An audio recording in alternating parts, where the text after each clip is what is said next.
بابا، آپ گھبرا کیوں رہے ہیں؟ میں کوئی چھوٹی بچی تو نہیں، اور نہ ہی میں کوئی دوسرے ملک جا رہی ہوں۔ شہر ہمارے گاؤں سے اتنا بھی دور نہیں، میں آتی جاتی رہوں گی۔ آپ پریشان نہ ہوں، جیسے ہی مجھے چھٹیاں ملیں گی تو میں گھر ضرور چکر لگاؤں گی۔ وہ رافعہ تھی جو شہر پڑھنے کے لیے جا رہی تھی، مگر اس کا باپ جو بوڑھا کسان تھا اسے یوں اپنے سے دور بھیجنے پر بہت پریشان ہو رہا تھا۔ تم یہیں پر رہ کر ہی کچھ نہ کچھ کر لو، یہاں پر بھی تو سکول ہے، بوڑھا کسان اب فکر مندی سے کہہ رہا تھا۔ بابا، آپ بھی نہ کمال کرتے ہیں، میں اب سکول مکمل کر چکی ہوں، اب مجھے آگے پڑھنے کے لیے شہر جانا پڑے گا، کیونکہ ہمارے گاؤں میں کوئی کالج نہیں ہے۔ رافعہ اپنے معصوم سے باپ کو سمجھا رہی تھی، جو سمجھ رہا تھا کہ وہ اب بھی سکول میں پڑھ سکتی ہے۔ ہاں تو بیٹا، کیا ضرورت ہے آگے پڑھنے کی؟ تم نے 10ویں تو کر لی ہے، ہمارے لیے اتنا ہی کافی ہے۔ اب تم حساب کتاب میں بھی میری مدد کر دیا کرو گی، مجھے اور کیا چاہیے؟ آگے پڑھنے کا کیا فائدہ؟ تم نے کون سا نوکری لگ جانا ہے، یا کون سا خان صاحب نے تمہیں نوکری کرنے دینا ہے؟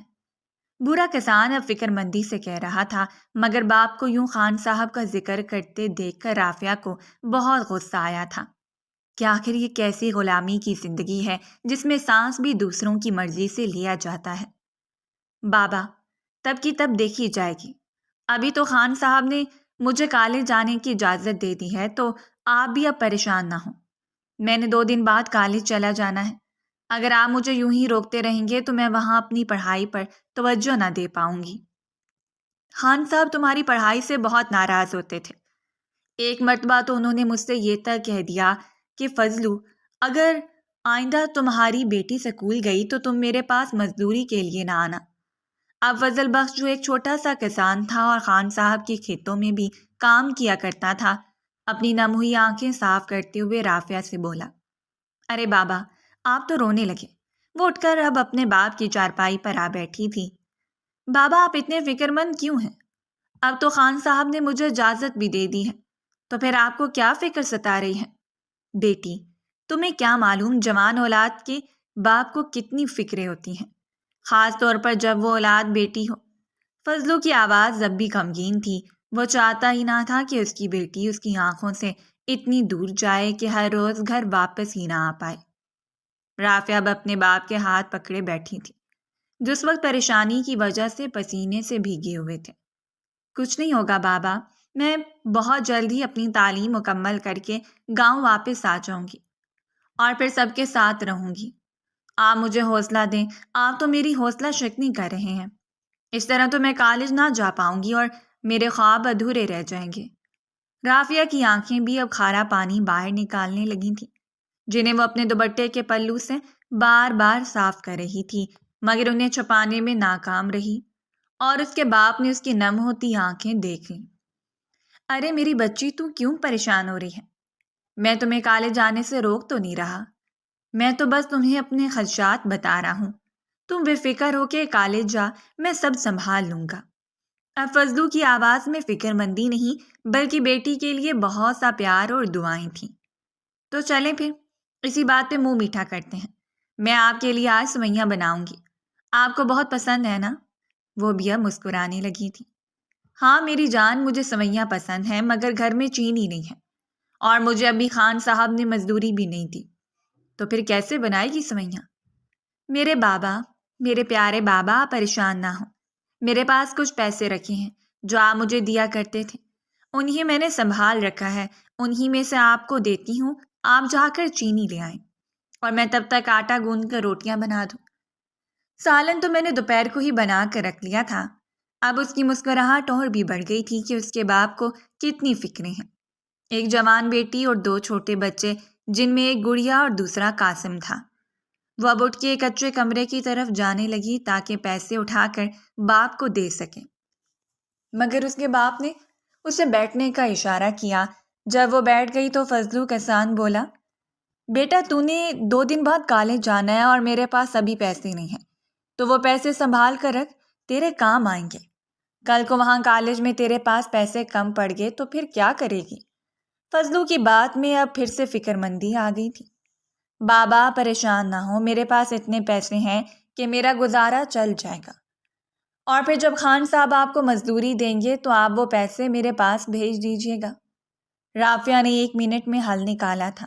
اس کے باپ کے چہرے پر اب بھی مسکراہٹ بکھر گئی کہ کتنی صابر بچی ہے، کسی چیز سے بھی نہیں گھبراتی، بہت ہمت والی ہے اس کی رافعہ۔ فضلو کے ساتھ اب دل ہی دل میں سوچ رہا تھا۔ تھوڑی دیر میں وہ کمرے سے پیسے لیے باپ کو دے چکی تھی اور باپ چینی لینے کے لیے گاؤں کی چھوٹی سی دکان پر جا چکا تھا۔ وہ گھر میں اکیلی تھی کیونکہ گڑیا اور قاسم تو ہمسائے کے گھر گئے ہوئے تھے۔ جیسی رافعہ کو ان دونوں کا خیال آیا تو سوچا کہ روٹیاں بعد میں آ کر بناؤں گی، پہلے ان شرارتیوں کو جا کر لے آؤں۔ اتنی شام ہو گئی اور وہ ابھی تک گھر نہیں آئے۔ پھر تھوڑی دیر میں اس کا باپ بھی چینی لے کر آ گیا اور دونوں چھوٹے بہن بھائی بھی اب سوئیاں پکنے کا انتظار کر رہے تھے۔ آج وہ دن بھی آ گیا جب رافعہ کو کالج کے لیے روانہ ہونا تھا۔ وہ اپنا چھوٹا سا بکسہ لیے باہر صحن میں بیٹھی اپنے دونوں چھوٹے بہن بھائیوں کو پیار کر رہی تھی اور سمجھا رہی تھی کہ اس کی غیر موجودگی میں ابا کو تنگ نہیں کرنا اور وقت پر گھر واپس آ جانا ہے اور اسکول بھی روز جانا ہے۔ گاؤں میں ایک چھوٹا سا اسکول تھا جو بس 10ویں تک ہی تھا، جس میں کبھی ٹیچرز آتے اور کبھی نہ آتے۔ ایسا سمجھ لیں کہ اس اسکول کی کوئی اہمیت ہی نہ تھی، بس وہ تو نام کا ہی اسکول تھا جہاں پر بچے کھیلنے اور اساتذہ کے کام کرنے جاتے تھے۔ مگر رافعہ نے بھی اسی اسکول سے میٹرک پاس کیا تھا اور اتنے اچھے نمبروں سے پاس کیا کہ اسے شہر کے کالج میں داخلہ مل گیا، کیونکہ اسے تو پڑھائی کا بہت شوق تھا۔ اگر ٹیچرز نہ پڑھاتے تو وہ خود ہی کتابیں لے کر گھر میں پڑھتی رہتی، جس کی وجہ سے وہ اچھے نمبروں سے پاس ہو گئی۔ دوسری لڑکیوں کو بھی وہ یہی سمجھاتی کہ اگر ٹیچرز ہم پر توجہ نہیں دیتے تو ہمیں خود ہی محنت کرنی ہوگی، مگر وہ کہتی کہ اگر ٹیچرز ہمیں پڑھائیں گے تو ہی ہمیں سمجھ آئے گی نا، ہم ایسے کیسے پڑھ لیں۔ مگر وہ ان سے اکثر کہا کرتی تھی کہ ہمارے پاس کتابیں ہیں اور کتابیں سب سے بڑا خزانہ ہوتی ہیں، ہم انہی سے امتحانات پاس کر سکتے ہیں۔ مگر کوئی بھی لڑکی اس کی بات ماننے کو تیار نہ ہوتی۔ یہی وجہ تھی کہ اس سال 10ویں کے امتحانات میں صرف رافعہ ہی پاس ہوئی تھی، باقی ساری لڑکیاں فیل ہو کر گھروں میں بیٹھ گئیں۔ کچھ کی تو شادیاں ہو گئیں اور کچھ سلائی کڑھائی کا کام کرنے لگی، مگر رافعہ کو یہ سب پسند نہ تھا۔ وہ چاہتی تھی کہ وہ محنت کر کے آگے بڑھے اور اپنے باپ کا نام روشن کرے۔ پھر اس کا باپ اسے گاؤں کی بڑی سڑک تک چھوڑ آیا جہاں پر ایک بس آتی تھی جو شہر کی طرف جاتی تھی۔ تھوڑی دیر تو رافعہ وہیں سڑک پر انتظار کرتی رہی اور بس نہ آئی۔ اب مغرب ہونے کو تھی اور بس کا کچھ اتا پتہ نہ تھا۔ اب وہ مایوس ہو کر گھر کی طرف لوٹنے ہی لگی کہ دور سے اسے بس آتی دکھائی دی۔ اس کی خوشی کا تو کوئی ٹھکانہ ہی نہ تھا، کیونکہ وہ واپس گھر نہ لوٹنا چاہتی تھی۔ ایک بار پھر سے لوگوں کو اس پہ باتیں کرنے کا موقع مل جاتا۔ وہ جلدی جلدی سے بس میں سوار ہو گئی۔ آج رافعہ کا کالج میں پہلا دن تھا۔ وہ ابھی تھوڑی دیر پہلے ہی کالج پہنچی تھی، کیونکہ راستے میں بس خراب ہونے کی وجہ سے آدھی رات تو وہ سفر میں ہی رہی، اس لیے صبح دیر سے پہنچی، ورنہ گاؤں سے شہر اتنا بھی دور نہ تھا کہ ساری رات لگ جائے۔ آج اس نے سوچا کہ اپنے ہاسٹل میں جا کر سامان وغیرہ سیٹ کرے گی اور ریسٹ کرے گی، پھر کل سے ہی کالج جوائن کرے گی۔ مگر ابھی وہ اپنے ہاسٹل کا کمرہ ہی ڈھونڈ رہی تھی کہ ایک نوجوان سے اس کی ٹکر ہو گئی۔ آؤچ! غیر ارادی طور پر رافعہ کے منہ سے نکلا۔ وہ اب اپنے ہاتھ سے ماتھا مسل رہی تھی، مگر وہ نوجوان تو رکا بھی نہیں، حالانکہ غلطی بھی اس کی تھی۔ وہ اسے گھوڑی سے نوازتا وہاں سے جانے لگا۔ رافعہ کو اس پر بہت حیرت ہوئی تھی کہ کیسے کیسے لوگ ہیں، شہر میں اتنی بھی تمیز نہیں کہ اپنی غلطی پر معافی ہی مانگ لیں۔ مگر پھر وہ یہ خیال ذہن سے جھٹک کر اپنا کمرہ ڈھونڈنے لگی۔ خان جی، آپ نے فضلو کی بیٹی کو پڑھنے کی اجازت دے کر کوئی صحیح کام نہیں کیا۔ دیکھیے گا ایک دن وہ ہمارے سروں پر چڑھ کر ناچے گی۔ وہ منشی کریم داد تھا جو خان صاحب کا خاص آدمی تھا۔ اسے خان صاحب سے ہر بات کرنے کی اجازت تھی۔ ارے منشی، کچھ نہیں ہوتا، چھٹانگ بھر کی لڑکی آخر کیا بگاڑ لے گی ہمارا۔ خان صاحب بڑے آرام سے منشی کی بات کا جواب دینے لگے۔ وہ ساتھ ساتھ چائے بھی پی رہے تھے۔ خان جی، مجھے تو بڑی فکر لگی ہوئی ہے کہ جب وہ لڑکی اپنی تعلیم مکمل کر کے گاؤں لوٹے گی تو وہ گاؤں والوں کا مزید دماغ خراب کرے گی۔ پہلے بھی اس نے کئی بار گاؤں کی بچیوں کو ورگلانے کی کوشش کی ہے۔ کریم داد کی پریشانی ابھی تک قائم تھی۔ ایسا کچھ نہیں ہوگا منشی کریم، تجھے اپنے خان جی کے ہوتے ہوئے اتنی فکریں کب سے ہونے لگی؟ ہم سب سنبھال لیں گے، خان جی نے مسکراتے ہوئے جواب دیا۔ خان کی بات پر منشی کریم بھی مسکرانے لگا۔ خان جی، آپ بالکل ٹھیک کہہ رہے ہیں، جب تک آپ کا سایہ ہمارے سروں پر قائم ہے ہمیں کسی چیز کی کوئی فکر نہیں، اور میری دعا ہے کہ خدا آپ کا سایہ ہمارے سروں پر ہمیشہ قائم رکھے۔ رافعہ، تم اتنی پریشان کیوں ہو رہی ہو؟ آرام سے سو جاؤ، سب مجھ پر چھوڑ دو۔ یہ مہرو تھی جو آج ہی رافعہ کی دوست بنی تھی۔ ان دونوں کا آج کالج میں پہلا دن تھا۔ میں کیسے سب تم پر چھوڑ دوں؟ مجھے بابا کی فکر ہو رہی ہے۔ تم بس مجھے کہیں سے موبائل لا کر دو تاکہ میں حویلی کال کر سکوں، کیونکہ میرے بابا کے پاس موبائل نہیں ہے۔ رافعہ نے اب اپنی فکر ظاہر کی تھی۔ تو پھر حویلی والے تمہارے بابا سے تمہاری بات کروا دیں گے؟ رافعہ کی دوست مہرو کو حیرت کا جھٹکا لگا کہ یہ کس زمانے میں جی رہی ہیں، جن کے اپنے گھروں میں موبائل بھی نہیں اور ایک کال کرنے کے لیے بھی کسی وڈیرے کے گھر جانا پڑتا ہے۔ مہرو، تم ہمارے گاؤں کے بارے میں کچھ نہیں جانتی، وہاں پر تو سانس بھی خان صاحب کی مرضی سے لی جاتی ہیں۔ رافعہ اب اسے اپنے گاؤں کے بارے میں بتانے لگی تھی۔ تو کیا تمہارے گاؤں میں کسی کے پاس موبائل نہیں؟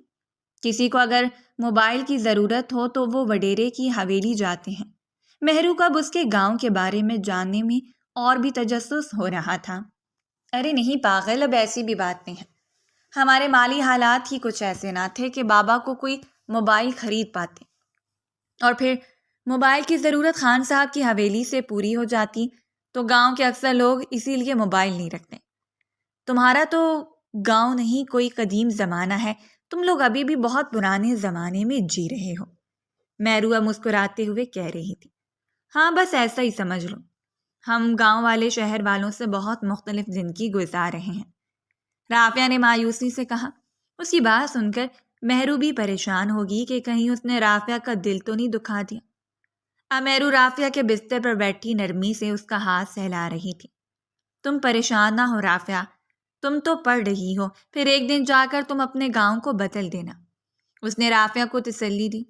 ہاں تو اسی لیے تو میں ابا سے لڑ جھگڑ کر شہر پڑھنے کے لیے آئی ہوں تاکہ میں اپنے گاؤں کی تقدیر بدل سکوں، ورنہ وہاں کے حالات تو ایسے نہیں۔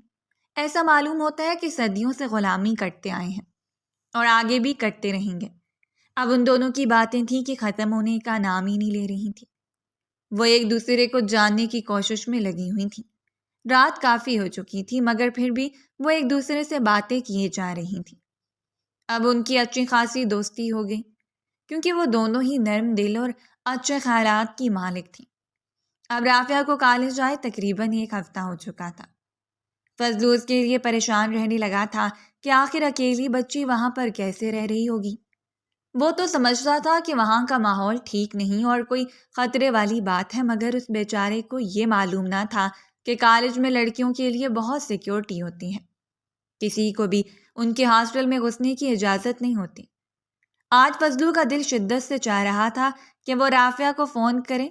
وہ حویلی جانے ہی والا تھا کہ اسے خیال آیا کہ اس کے پاس تو رافعہ کے کالج کا نمبر ہی نہیں۔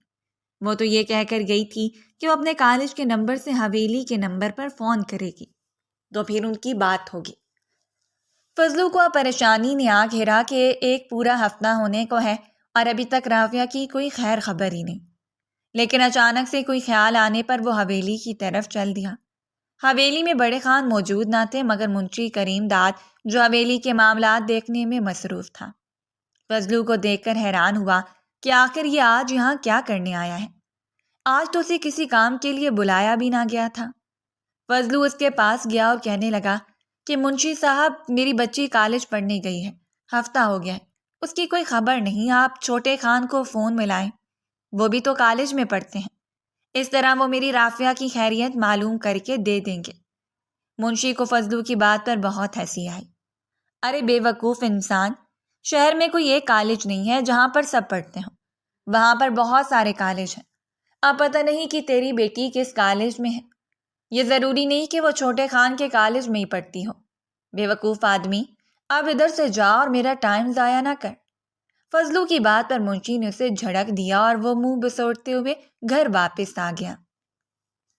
آج رافعہ اور مہرو صبح جلدی اٹھ گئی تھیں کیونکہ وہ کالج سے لیٹ نہ ہونا چاہتی تھیں۔ جلدی جلدی میں انہوں نے ناشتہ کیا جو انہوں نے اپنے ہاسٹل میں ہی بنایا تھا، کیونکہ یہاں پر کھانا بنانے کا تمام سامان موجود تھا۔ اب وہ کالج کے لیے نکل چکی تھیں۔ ان کا ہاسٹل کالج کی دوسری سائٹ پر بنایا گیا تھا۔ ہاسٹل تھا تو کالج کے اندر ہی، مگر کالج کے بچے وہاں پر نہ آ سکتے تھے تاکہ ہاسٹل والے بچوں کی پرائیویسی ڈسٹرب نہ ہو۔ جلدی جلدی سے اپنے کمرے کو لاک کرتی ہوئی وہ اب کالج کی طرف بڑھ چکی تھیں۔ کالج جانے میں انہیں تقریباً 5 منٹ لگ گئے کیونکہ ہاسٹل کالج سے تھوڑے فاصلے پر بنایا گیا تھا۔ جب وہ کلاس میں پہنچی تو وہاں پر پہلے سے ہی بہت سے لڑکے لڑکیاں موجود تھے۔ رافعہ یوں لڑکوں کو لڑکیوں کے ساتھ بیٹھا دیکھ کر پریشان ہو گئی کہ کیا یہ بھی ان کے ساتھ ہی پڑھیں گے، مگر پھر مہرو کے بتانے پر اسے پتہ چلا کہ کالج میں کو ایجوکیشن ہوتی ہے۔ بہن، یہ کوئی اسکول نہیں ہے جہاں پر صرف لڑکیاں ہی پڑھتی ہوں۔ آج جب وہ کالج سے واپس ہاسٹل آئیں تو وہ بہت تھکی ہوئی تھیں۔ اتنے سارے اسائنمنٹ ان کو کرنے کے لیے دے دیے گئے تھے، مگر رافعہ نے بھی سوچ رکھا تھا کہ آج ضرور حویلی فون کرے گی تاکہ ابا اس سے بات کر سکے، کیونکہ آج اسے ہاسٹل آئے 10 دن بیت چکے تھے اور اسے ابا کی فکر ہو رہی تھی کہ وہ پریشان ہو رہے ہوں گے۔ وہ جلدی سے ہاسٹل کی وارڈن کے پاس گئی اور اسے موبائل لے کر اپنے کمرے میں آ گئی۔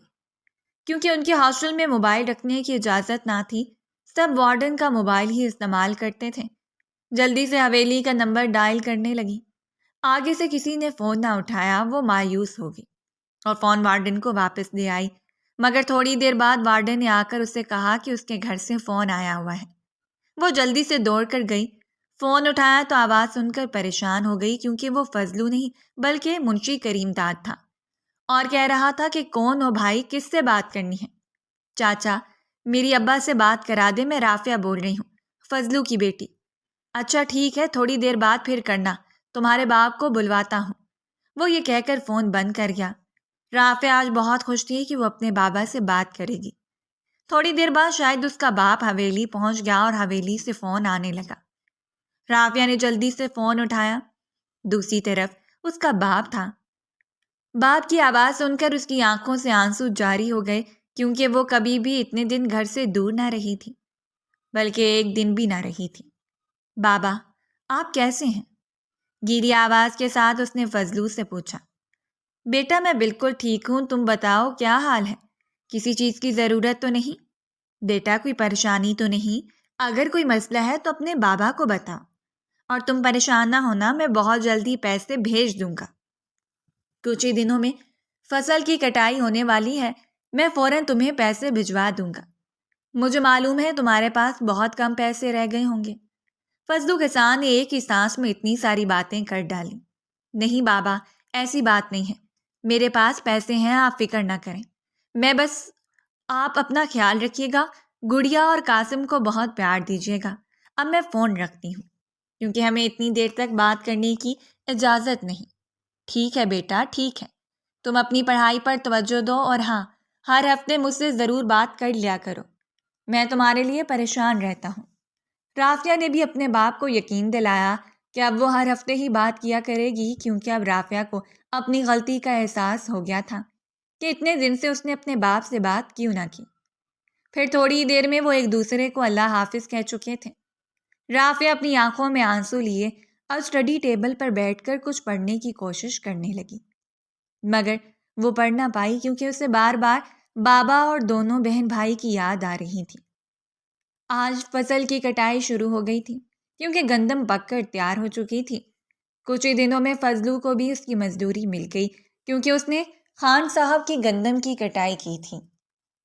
جیسے ہی اسے مزدوری ملی، وہ بھاگ کر ڈاک خانے گیا اور پیسے رافعہ کو بھجوا دیے۔ رافعہ کالج کی راہداری میں چلتی ہوئی آ رہی تھی کہ پھر سے اسی لڑکے سے اس کا ٹکر ہوا۔ اس کو آج بہت غصہ آیا کہ یہ کیا بدتمیزی ہے کہ جان بوجھ کر ہر وقت ٹکرائے جا رہا ہے، مگر وہ لڑکا آج بھی نہ رکا اور وہاں سے چلتا بنا۔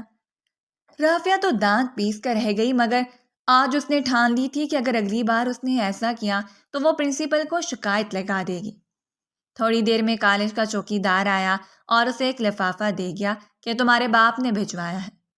اس نے کھولا تو اس میں کچھ پیسے تھے اسے آج بابا پر بہت پیار آیا تھا کہ آخر انہیں اس کا کتنا خیال ہے۔ یار رافعہ، مجھ سے تو کچھ بڑا ہی نہیں چاہ رہا، چلو کیفیٹیریا چلتے ہیں۔ وہ مہرو تھی جسے ہر وقت کھانے کی پڑی رہتی تھی۔ یار مہرو، تمہیں تو ہر وقت کھانے کی پڑی رہتی ہے۔ مجھے تو یہ سوچ سوچ کر ٹینشن ہو رہی ہے کہ آخر ہم امتحانات میں کیا لکھیں گے۔ پیپر سر پر ہیں اور ہمیں ابھی کچھ سمجھ ہی نہیں آ رہا۔ ہو جائے گا، کچھ نہ کچھ ہو جائے گا۔ ابھی تم چلو، مجھے بہت بھوک لگی ہوئی ہے۔ وہ اسے کھینچتی ہوئی کیفیٹیریا لے آئی تھی۔ ابھی انہوں نے کچھ آرڈر ہی کیا تھا کہ اچانک سے رافعہ کو خود پر کسی کی نظر محسوس ہوئی۔ وہ ادھر ادھر دیکھتی رہی مگر اسے کوئی نظر نہ آیا۔ یہ آج پہلی مرتبہ نہ ہوا تھا، بلکہ آج سے 2-3 دن پہلے سے ہی اسے یہ نظر محسوس ہو رہی تھی، مگر وہ کسی کو ڈھونڈ نہ پاتی اور اپنا وہم سمجھ کر بھلا دیتی۔ مگر آج تو اسے ایسا لگ رہا تھا جیسے کوئی پاس بیٹھا اسے دیکھ رہا ہے، مگر آج بھی وہ اس نامعلوم انسان کو ڈھونڈ نہ پائی۔ آخر تمہارے ساتھ کیا مسئلہ ہے؟ ہر روز مجھ سے ٹکرانے کے بہانے ڈھونڈتے رہتے ہو۔ اگر میں نے پرنسپل کو شکایت کی تو وہ تمہیں کالج سے نکال دیں گے۔ آج پھر رافعہ سے وہی لڑکا آ کر ٹکرا گیا۔ وہ جانے ہی والا تھا کہ رافعہ نے اسے روک لیا اور کھڑی کھڑی سنانے لگی۔ وہ باسط خان تھا، حبیب خان کا اکلوتا چراغ، مگر وہ اسے نہ جانتی تھی کیونکہ وہ بچپن سے ہی شہر میں رہتا تھا۔ اس لیے آج تک رافعہ نے اسے کبھی گاؤں میں نہ دیکھا تھا، مگر وہ رافعہ کو پہچان چکا تھا کیونکہ جس دن وہ کالج آئی تھی اس دن ہی اسے حبیب خان کی کال موصول ہوئی تھی کہ ہمارے گاؤں کی ایک لڑکی بھی شہر پڑھنے کے لیے آئی ہے، اس کا پتہ معلوم کرو۔ مگر جب اس نے رافعہ کا پتہ معلوم کیا تو یہ دیکھ کر وہ حیران رہ گیا کہ وہ تو اسی کے کالج میں ہی داخل ہوئی تھی۔ ارے محترمہ، میں کوئی جان بوجھ کر آپ سے نہیں ٹکرایا، آپ خود ہی اپنے حواسوں میں نہیں ہوتی اور شاید آنکھیں بند کر کے چلتی ہیں۔ باسط خان نے بھی دمدار لہجے میں جواب دیا۔ اس سے پہلے کہ رافعہ کچھ کہتی وہ وہاں سے جا چکا تھا اور رافعہ منہ بسورے اسے جاتے ہوئے دیکھنے لگی۔ کچھ ہی دور جا کر وہ پاس پڑے ایک بینچ پر بیٹھ گیا۔ اسے آج تک خود بھی سمجھ نہ آیا تھا کہ وہ کیوں بار بار اس لڑکی سے ٹکرانے کی کوشش کرتا ہے۔ آخر ایسا کیا ہے اس لڑکی میں کہ اس کا دل چاہتا ہے کہ بار بار اسے دیکھتا رہے؟ مگر آج تک اسے اپنے سوالوں کا جواب نہ ملا تھا۔ ایک مرتبہ تو وہ یہ بھی سوچنے پر مجبور ہو گیا کہ کہیں اسے اس عام سے کسان کی لڑکی سے محبت تو نہیں ہو گئی، مگر پھر یہ سوچ کر اس نے اپنا دھیان جھٹک دیا کہ باسط خان کوئی معمولی آدمی نہیں جو کسی ایسی ویسی لڑکی سے امپریس ہو جائے۔ مگر وہ یہ نہ جانتا تھا کہ وہ اس کی محبت میں پڑ چکا ہے۔ وقت یوں ہی گزرتا گیا اور رافعہ کا فرسٹ ایئر اب کمپلیٹ ہو چکا تھا۔ وہ چھٹیوں پر گھر جانے کی تیاری میں لگی ہوئی تھی۔ وہ جلدی سے اپنا بیگ پیک کر رہی تھی کہ اس کی دوست مہرو نے کہا، یا رافعہ، تم کتنے دنوں کے لیے رہنے جا رہی ہو؟ میں تو بس 1 ہی ہفتے میں واپس آ جاؤں گی۔ ارے نہیں یار، میں تو کچھ دن رہوں گی کیونکہ ابا بھی کب سے کہہ رہے ہیں کہ میں نے ان کی طرف چکر نہیں لگایا، رافعہ نے خوشی سے کہا کیونکہ اسے گھر جانے کی بہت جلدی تھی۔ ارے ابا بس کر دیں، اب تو میں آ گئی ہوں، اب کیوں پریشان ہو رہے ہیں؟ رافعہ اپنے گاؤں پہنچ چکی تھی، مگر جیسے ہی وہ گھر پہنچی تو فضل بخش کسان کی آنکھوں میں آنسو بھرنے لگے کیونکہ وہ آج بہت عرصے کے بعد اپنی بیٹی کو دیکھ رہا تھا۔ ارے نہیں بیٹا، ایسی کوئی بات نہیں، اتنے عرصے بعد تمہیں دیکھا تو آنکھیں بھر آئیں۔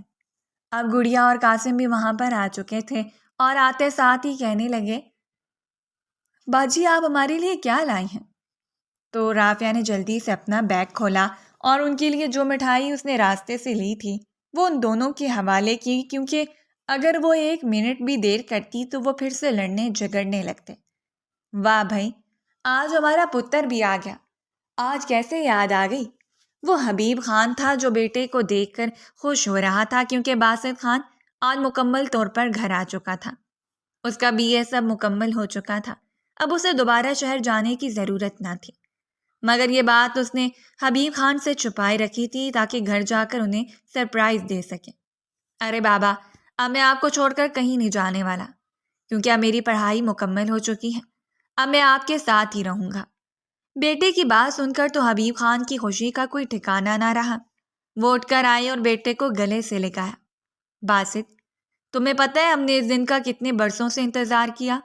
کہ کب تم اپنی پڑھائی مکمل کر کے آؤ اور اپنی جاگیر سنبھالو، کیونکہ اب ہماری عمر نہیں رہی یہ سب کام کرنے کی۔ ارے بابا، ابھی آپ کی عمر ہی کیا ہے، ابھی تو آپ جوان ہیں۔ مسکراتے ہوئے باسط نے باپ سے مذاق کر ڈالے۔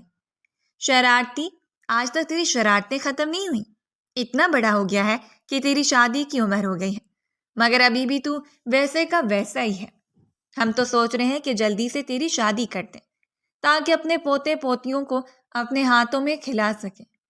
زندگی کا تو کچھ پتہ نہیں بیٹا، بس ہم جلد سے جلد تمہارے سر پر صحرا سجانا چاہتے ہیں۔ حبیب خان نے سر دہا بھرتے ہوئے بیٹے سے اپنی خواہش کا اظہار کیا۔ بابا، میں ابھی تو آیا ہوں اور آپ کو میری شادی کی پڑ گئی ہے۔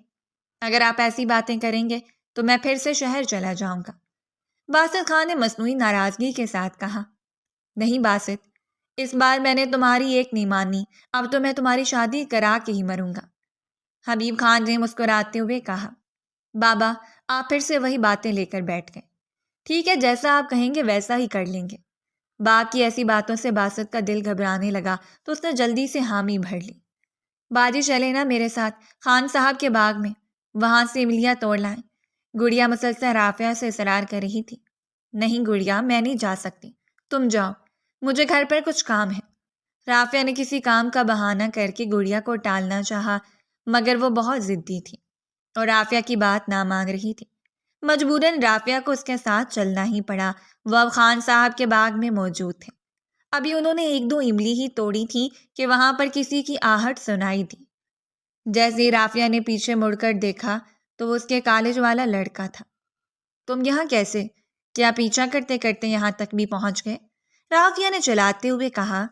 ارے محترمہ، میں کسی کا پیچھا نہیں کر رہا، بلکہ پوچھنا تو مجھے چاہیے کہ تم میرے باغ میں کیا کر رہی ہو؟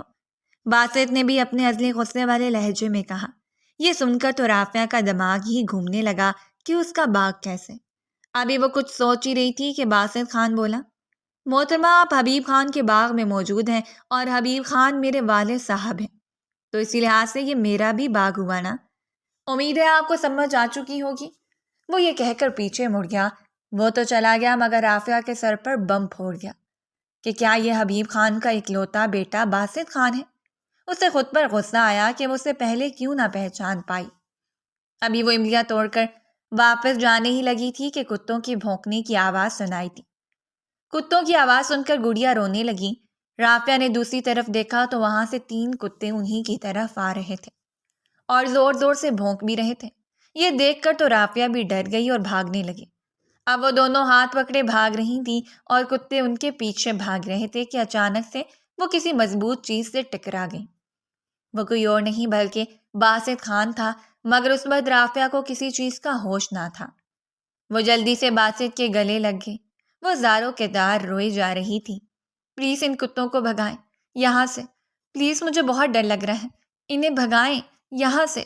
کتے باسط کو دیکھ کر وہاں سے بھاگ نکلے کیونکہ وہ ان کے حویلی کے پالتو کتے تھے، مگر ابھی تک وہ باسط کے گلے لگے کھڑی تھی۔ باسط نے بھی اسے خود سے دور نہ کیا، مگر اس سوال کا جواب تو وہ خود بھی نہ جانتا تھا۔ کتنی دیر تو وہ اسے اپنی باہوں میں بھرے کھڑا رہا، مگر جیسے ہی مہرو کو یہ احساس ہوا کہ اب کتے وہاں سے جا چکے ہیں تو وہ جلدی سے پیچھے ہٹی۔ اس نے باسط سے کچھ نہ کہا اور جلدی سے اپنی بہن کا ہاتھ پکڑ کر وہاں سے جانے لگی۔ باسط بھی مسکراتا ہوا اسے جاتا دیکھ رہا تھا۔ آج بھی اسے سمجھ نہ آیا کہ آخر اس لڑکی میں ایسا کیا ہے کہ وہ اس کی طرف کھینچا چلا جاتا ہے۔ 1 سال بعد۔ بابا، اب تو آپ خوش ہو جائیں، اب تو میں ہمیشہ کے لیے آپ کے پاس واپس آ گئی ہوں، کیونکہ میری پڑھائی مکمل ہو چکی ہے۔ اب میں یہیں رہ کر گاؤں کی بچیوں کو پڑھاؤں گی۔ فضل بخش بیٹی کو اپنے گھر دیکھ کر بہت خوش ہوا، بلکہ زیادہ خوشی تو اسے اس بات کی تھی کہ وہ دوبارہ نہ جائے گی۔ ہاں میری بیٹی، میں آج بہت خوش ہوں، اتنا خوش میں آج سے پہلے زندگی میں کبھی بھی نہ ہوا۔ مگر یہ جو تم بچیوں کو پڑھانے والی بات کر رہی ہو، یہ مجھے کچھ صحیح نہیں لگ رہی، کیونکہ یہ خان صاحب کو اچھا نہ لگے گا۔ فضل بخش نے اپنی پریشانی بیٹی کو بتائی۔ ایسا بھی کیا ہے بابا، میں صرف بچیوں کو پڑھانے کی بات کر رہی ہوں، کسی غلط کام پر لگانے کی نہیں، اور اس سے خان صاحب کو کیا پریشانی ہو سکتی ہے؟ بلکہ مجھے تو لگتا ہے کہ وہ میرے اس عمل سے خوش ہوں گے اور میرا ساتھ بھی دیں گے۔ نہیں بیٹا، ایسا نہیں ہو سکتا، انہیں لڑکیوں کی تعلیم سے سخت نفرت ہے۔ وہ تو بڑی مشکل سے میں نے انہیں تمہارے لیے منایا تھا، اب وہ ہرگز نہ مانیں گے۔ فضل بخش کی پریشانی اب تک قائم تھی۔ ہاں تو ہمیں ضرورت ہی نہیں ان سے اجازت لینے کی۔ میں کل سے بچیوں کو اپنے گھر پہ پڑھانا شروع کر دوں کہ جس کو جو اعتراض ہوگا دیکھا جائے گا۔ رافعہ کو ابا کی باتیں کچھ سمجھ نہ آ رہی تھیں کہ آخر وہ ایسا کیوں کہہ رہے ہیں۔ تعلیم دینا تو ایک اچھی بات تھی، اس میں کون سی بری بات تھی کہ خان صاحب کو برا لگ جانا تھا؟ مگر رافعہ یہ نہ جانتی تھی کہ آگے اس کے ساتھ کیا ہونے والا ہے۔ اگلے ہی روز بہت سی بچیاں فضل بخش کے گھر میں موجود رافعہ سے پڑھ رہی تھیں۔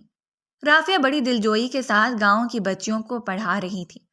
وہ آج بہت خوش تھی کہ اس کی وجہ سے اتنی ساری بچیاں جاہل رہنے سے بچ جائیں گی۔ وہ سمجھتی تھی کہ عورتوں کی تعلیم بہت ضروری ہے، مگر گاؤں کے وڈیروں کو بچیوں کی تعلیم سے سخت نفرت تھی۔ وہ آج تک یہ نہ سمجھ پائی کہ آخر خان صاحب کو بچیوں کی تعلیم سے کیا مسئلہ ہے۔ کہ اچانک سے خان صاحب کے کچھ آدمی آئے اور اسے پکڑ کر لے گئے۔ وہ اسے گھسیٹتے ہوئے گھر سے باہر نکال رہے تھے۔ وہ چلا رہی تھی کہ میں نے کیا کیا، میرا کیا قصور ہے، مجھے کہاں لے کر جا رہے ہو؟ مگر انہوں نے صرف اتنا ہی کہا کہ خان صاحب کا حکم ہے۔ اس وقت فضل بخش گھر پہ موجود نہ تھا، مگر تھوڑی ہی دیر بعد جب وہ گھر پر لوٹا تو بیٹی کو نہ پا کر بہت پریشان ہوا۔ ابھی وہ پریشانی کے عالم میں سوچ ہی رہا تھا کہ آخر اس وقت رافعہ کہاں جا سکتی ہے، تو گڑیا روتی ہوئی آئی اور کہنے لگی کہ بابا باجی کو کچھ آدمی اٹھا کر لے گئے ہیں، وہ کہہ رہے تھے کہ ہمیں خان صاحب نے بھیجا ہے۔ یہ سن کر تو فضل بخش کے پیروں تلے سے زمین ہی نکل گئی۔ اسے اسی بات کا ڈر تھا کہ رافعہ کا پڑھانا خان صاحب کو کچھ پسند نہ آئے گا، مگر اسے یہ امید بھی نہ تھی کہ خان صاحب اس کی بیٹی کو گھر سے اٹھوا لیں گے۔ وہ دوڑتا ہوا خان صاحب کی حویلی گیا، مگر وہاں اسے خان صاحب سے ملنے نہ دیا گیا اور یہ کہہ کر بھگا دیا گیا کہ خان صاحب اس وقت گھر پر موجود نہیں۔ مگر یہ سچ ہی تھا کہ خان صاحب اس وقت گھر پر موجود نہ تھے۔ وہ ایک اندھیرے کمرے میں بیٹھی رسیوں کے ساتھ ایک بوسیدہ سی کرسی پر بندھی ہوئی تھی۔ وہ وہاں سے اٹھنے کی بہت کوشش کر رہی تھی، مگر وہ تو ہل چل بھی نہ سکتی تھی کیونکہ رسیاں سختی سے اس کے گرد لپیٹی گئی تھیں۔ اس کی آنکھوں سے زاروں کے تار آنسو بہہ رہے تھے کہ آخر اس نے ایسا کون سا جرم کیا ہے کہ خان صاحب نے اسے اس کے گھر سے ہی اٹھوا لیا۔ اچانک سے کمرے کا دروازہ کھلا اور کوئی نقاب پوش آدمی اندر داخل ہوا۔ وہ شاید کوئی ملازم تھا جو رافعہ کے لیے کھانا لے کر آیا تھا۔ ملازم نے آ کر رافعہ کی رسیاں کھولیں اور بولا کہ جلدی سے کھانا کھا لو، مجھے زیادہ دیر تمہیں کھلا رکھنے کی اجازت نہیں۔ مجھے یہاں پر کیوں قید کر رکھا ہے؟ آخر میرا کیا قصور ہے؟ رافعہ نے چلاتے ہوئے کہا۔ خاموش ہو جاؤ لڑکی، ورنہ میں یہ کھانا لے کر چلا جاؤں گا اور تم بھوکی ہی رہ جاؤ گی، اور باقی ان سب باتوں کا مجھے نہیں پتا۔ خان صاحب آئیں گے تو ان سے پوچھ لینا۔ وہ شخص اس کے ہاتھ کھول کر وہاں سے جا چکا تھا، مگر رافعہ میں کھانے کی ہمت نہیں تھی۔ وہ تو بس زاروں کے تار روئی جا رہی تھی۔ اسے رہ رہ کر آج اپنے حالات پر غصہ آ رہا تھا کہ آخر وہ اتنی غلامی میں کیوں جی رہے ہیں اور ان وڈیروں کے خلاف آواز کیوں نہیں اٹھاتے۔ وہ زمین پر بیٹھی کرسی سے ٹیک لگائے گھٹنوں میں سر دیے روئی جا رہی تھی۔ تھوڑی دیر بعد پھر سے دروازہ کھلا۔ رافعہ نے سر اٹھا کر دیکھا تو یہ وہی آدمی تھا۔ آتے ساتھ ہی اس نے رافعہ کو کرسی سے باندھ دیا۔ بڑے نخرے ہیں نا تیرے جو کھانا نہیں کھا رہی؟ ٹھیک ہے پھر خان صاحب خود آ کر ہی تیری طبیعت درست کریں گے، بس 2 دن اور انتظار کر لیں۔ خان صاحب کسی کام سے باہر گئے ہوئے ہیں، جیسے ہی وہ آئیں گے تیرا بندوبست بھی کر دیں گے۔ مگر رافعہ نے کچھ نہ کہا، بلکہ اس کے اندر کچھ کہنے کی ہمت ہی نہ تھی۔ چپ چاپ رسیوں سے بندھی کرسی پر بیٹھی رہی۔ آدھی رات کو پھر سے دروازہ کھلا۔ بہت زیادہ اندھیرے کی وجہ سے رافعہ کو کچھ نظر نہیں آ رہا تھا، مگر کوئی تھا جو اس کی رسیاں کھول کر اسے چھڑوانے کی کوشش کر رہا تھا۔ رافعہ چلانے لگی کہ کون ہو اور مجھے کیوں بچا رہے ہو، مگر وہ کچھ نہ بولا اور چپ چاپ اپنا کام کرتا رہا۔ تھوڑی دیر بعد وہ اسے کھولنے میں کامیاب ہو گیا اور اسے باہر لے آیا۔ وہاں ایک بڑی سی کار کھڑی تھی۔ وہ رافعہ کو اس کار میں بٹھا کر لے جانے لگا۔ بہت زیادہ اندھیرا ہونے کی وجہ سے ابھی تک رافعہ شخص کا چہرہ نہ دیکھ پائی تھی۔ 2 گھنٹے کی ڈرائیو کے بعد وہ ایک بڑے سے بنگلے کے سامنے موجود تھی۔ اس نے رافعہ سے اترنے کا کہا، مگر وہ نہ اتر رہی تھی کہ آخر تم کون ہو اور مجھے کہاں لے آئے ہو؟ وہ جو کوئی بھی تھا اس نے اپنا چہرہ ایک کالے رومال سے ڈھک رکھا تھا اور رات ہونے کی وجہ سے تو کچھ بھی نظر نہ آ رہا تھا۔ وہ اسے گھسیٹتا ہوا بنگلے کے اندر لے گیا اور جا کر ایک کمرے میں بند کر دیا۔ رافعہ چلاتی رہی کہ کھولو، کون ہو تم اور آخر مجھے یہاں کیوں لائے ہو؟ مگر وہ جا چکا تھا اور دروازے کے ساتھ ٹیک لگائے زمین پر بیٹھی بس روئے جا رہی تھی۔ اس کے علاوہ وہ اور کچھ نہ کر سکتی تھی۔ جیسے رافعہ کی آنکھ کھلی تو اس نے کوئی آواز محسوس کی۔ شاید صبح کی اذانیں ہو رہی تھیں۔ وہ زمین پر بیٹھے بیٹھے ہی سو گئی تھی۔ اب اس کی کمر میں بہت درد ہو رہا تھا۔ وہ اٹھ کھڑی ہوئی اور کمرے کا جائزہ لینے لگی۔ کھڑکی سے ہلکی ہلکی روشنی اب کمرے میں آ رہی تھی۔ وہ کھڑکی سے باہر دیکھ رہی تھی کہ اچانک سے کمرے کا دروازہ کھلا۔ وہ پیچھے مڑی تو وہاں کوئی موٹی سی عورت ہاتھ میں کھانے کی ٹرے لیے کھڑی تھی۔ اب وہ کمرے کے اندر آ چکی تھی۔ عورت کو دیکھ کر جلدی سے رافعہ اس کی طرف بڑھی اور کہنے لگی کہ تم کون ہو اور مجھے یہاں کس نے رکھا ہے اور کس یہ رکھا ہے؟ ایک سانس میں اس نے اتنے سوال کر ڈالے مگر وہ عورت کچھ نہ بولی اور کہنے لگی کہ یہ کھانا کھا لینا۔ پھر وہ دروازہ بند کر کے چلی گئی۔ رافعہ کو اپنی قسمت پر بہت رونا آ رہا تھا کہ آخر اس کے ساتھ یہ سب کیوں ہو رہا ہے؟ آخر اس کا کیا قصور ہے؟ آج کا دن بھی گزر گیا، کوئی دوسرا اس کے کمرے میں نہ آیا۔ وہ سارا دن اکیلی کمرے میں بیٹھی روتی رہی۔ مغرب کی اذان سن کر وہ اٹھ کھڑی ہوئی اور باتھ روم میں چلی گئی۔ اس کمرے کے ساتھ ایک اٹیچ باتھ روم بھی تھا۔ جب وہ باتھ روم کے اندر گئی تو یہ دیکھ کر حیران رہ گئی کہ وہاں ضرورت کا تمام سامان موجود تھا۔ اس نے الماری کھولی تو وہاں لڑکیوں کے بہت سے کپڑے رکھے تھے۔ لڑکیوں کے کپڑے دیکھ کر تو اسے حیرت کا جھٹکا لگا۔ اسے لگا کہ اس کے آنے سے پہلے کوئی یہاں رہ رہا تھا جو اب موجود نہ تھا، لیکن اسے یہ معلوم نہ تھا کہ یہ سارا سامان اس کے لیے ہی رکھوایا گیا ہے۔ وہ نماز کے لیے وضو کرنے لگی، پھر کچھ سوچ کر رک گئی اور الماری کی طرف بڑھ گئی۔ اس نے 3 دن سے کپڑے تبدیل نہ کیے تھے کیونکہ وہ 3 دن سے قید میں تھی۔ پھر الماری سے ایک سوٹ نکال کر پہن لیا اور پھر سے وضو کرنے لگی۔ وضو کر کے اب وہ کمرے میں آ چکی تھی۔ وہاں ضرورت کا تمام سامان موجود تھا جو اس نے پہلے نہ دیکھا تھا یا شاید توجہ ہی نہ کی تھی۔ اس نے جائے نماز اٹھائی اور نماز پڑھنے لگی۔ ابھی وہ جائے نماز پر بیٹھی دعا مانگ رہی تھی کہ دھڑام سے کمرے کا دروازہ کھلا۔ سامنے موجود شخص کو دیکھ کر اس کا سر ہی گھوم گیا۔ وہ کوئی اور نہیں بلکہ باسط خان تھا۔ وہ اب جائے نماز سے اٹھ چکی تھی۔ تم نے مجھے اغوا کروایا؟ وہ چلاتے ہوئے بولی۔ نہیں رافعہ، میں نے تمہیں اغوا نہیں کروایا، میری بات تو سنو۔ مگر وہ اس کی کوئی بات نہ سن رہی تھی اور روئی جا رہی تھی۔ آخر میں نے تمہارا کیا بگاڑا ہے؟ میری کیا غلطی ہے کہ تم نے مجھے یوں اغوا کر لیا؟ میں نے تمہیں اغوا نہیں کروایا بلکہ بابا نے تمہیں اغوا کروایا۔ میں نے تو تمہیں وہاں سے بچایا ہے۔ وہ بھی اب غصے میں آ چکا تھا۔ نہیں، تم جھوٹ بول رہے ہو، تم نے ہی مجھے اغوا کروایا ہے، میں تمہیں زندہ نہیں چھوڑوں گی۔ یہ کہہ کر وہ اس پر جھپٹی مگر وہ یہ نہ جانتی تھی کہ وہ ایک کمزور اور ناتواں سی لڑکی ہے اور سامنے کھڑا شخص ایک نوجوان مرد ہے۔ وہ اب اسے اپنی باہوں میں بھر کر بیڈ پر گرا چکا تھا۔ رافعہ کو اب اپنی عزت لٹتی محسوس ہوئی۔ وہ اب اس سے التجا کر رہی تھی، پلیز مجھے جانے دو، مگر وہ اب اس کی ایک بات بھی نہ سن رہا تھا۔ یہ تھوڑی ہی دیر بعد وہ اس کے اوپر سے ہٹ گیا۔ رافعہ میری بات غور سے سنو، ابا کو تمہارا یوں گاؤں میں لڑکیوں کو پڑھانا پسند نہ آیا، اسی لیے انہوں نے تمہیں اغوا کروایا، اور اب تو وہ تمہیں مارنے کا بھی سوچ چکے ہیں کیونکہ وہ نہیں چاہتے کہ ان کے گاؤں میں کوئی ان سے آگے بڑھ جائے۔ وہ یہ سمجھتے ہیں کہ اگر گاؤں کے لوگوں نے تعلیم حاصل کر لی تو وہ ان کے ہاتھ سے نکل جائیں گے، مگر میری ایسی سوچ بالکل نہیں۔ اب رافعہ بیڈ سے اٹھ چکی تھی۔ میرے سامنے زیادہ پارسا بننے کی ضرورت نہیں، آپ جیسے لوگوں کو میں اچھی طرح سے جانتی ہوں، جیسا باپ ویسا بیٹا، وہ چلاتے ہوئے بولی۔ مگر اب باسط خان بڑے آرام سے اسے سمجھا رہا تھا کہ سنو لڑکی، اسی میں ہی تمہاری بھلائی ہے، تم مجھ سے نکاح کر لو، اس طرح تم بابا کے قہر سے بچ جاؤ گی ورنہ وہ تمہیں مروا دیں گے۔ یہ بات سن کر تو رافعہ مزید آگ بگولا ہو گئی۔ اب مجھے ساری گیم سمجھ آئی، تم مجھ سے نکاح کرنا چاہتے تھے، اسی لیے ہی مجھے اٹھوایا ہے اور اپنے بابا پر الزام لگا رہے ہو۔ تم جیسے مردوں کو میں اچھی طرح سے جانتی ہوں کہ جسم حاصل کرنے کے لیے کسی بھی حد تک گر سکتے ہیں۔ رافعہ کی بات سن کر باسط خان کی آنکھیں غصے سے انگارہ ہونے لگی۔ وہ پھر سے اس پر جھپٹا۔ وہ ڈر کے مارے پیچھے ہونے لگی مگر پیچھے دیوار ہونے کی وجہ سے رک گئی۔ وہ اس پر جھکا ہوا تھا۔ تمہاری ہمت کیسی ہے مجھ پر اتنا بڑا الزام لگانے کی؟ اگر مجھے جسم ہی حاصل کرنا ہوتا تو تم میرے پاس موجود ہو، مگر باسط خان کو حرام کھانے کی عادت نہیں، اسی لیے پیار سے سمجھا رہا ہوں کہ مجھ سے نکاح کر لو، اس طرح تمہاری زندگی بچ جائے گی، اور میں تم سے وعدہ کرتا ہوں کہ میں گاؤں میں اسکول بنوانے میں تمہاری مدد کروں گا۔ اس کی بات سن کر وہ کچھ سوچنے لگی۔